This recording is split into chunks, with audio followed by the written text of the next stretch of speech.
السلام علیکم ګرانو ملګرو، خدای دې وکړي چې جوړ روغ او خوشحاله اوسئ. روژه مبارک هم په خیر.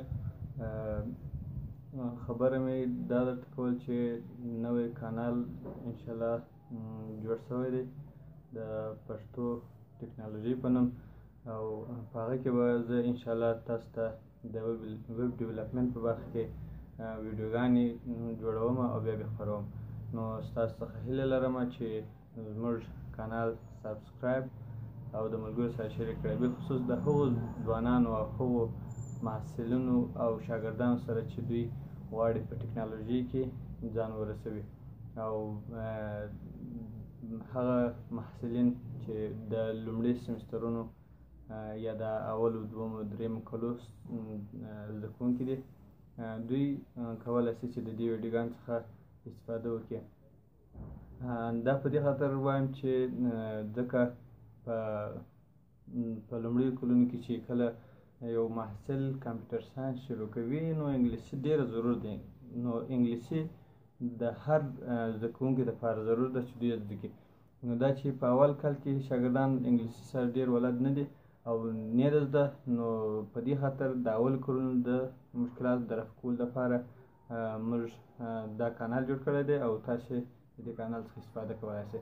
هڅه به مو دا وي چې ټوله استفاده ځینې وکړو او د خپلو ملګرو سره شریک کړو. هر یو کولی شئ چې ماته د خپلو نظریاتو په اړه په کمنټونو کې خپل نظریات راته ولیکئ او زما څخه غوښتنه وکړئ چې زه ستاسو لپاره څه ډول ویډیو جوړه کړم، په څه ډول تدریس درته وکړم چې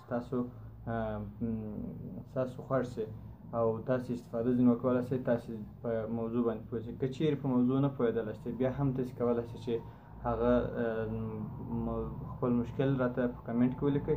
نو انشاءالله زه به ستاسې کمنټونه یو یو ګورم او بیا به تاسې ته ریپلی هم درکوم او ستاسې مشکل دپاره به حتما زه بله ویډیو جوړوم او بیا به هغه پورته کوم.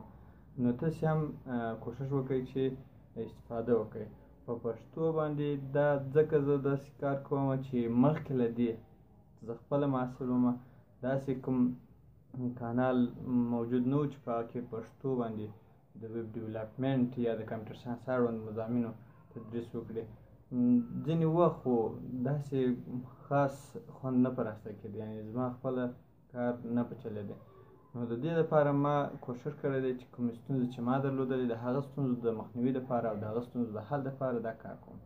نو تاسې هم کوښښ وکړئ داسې نوښتونو کې زموږ سره مرسته وکړئ او موږ به هم ستاسې سره همکاره یو. نور وخت نه نیسم، ښه وخت درته غواړم. سلام علیکم.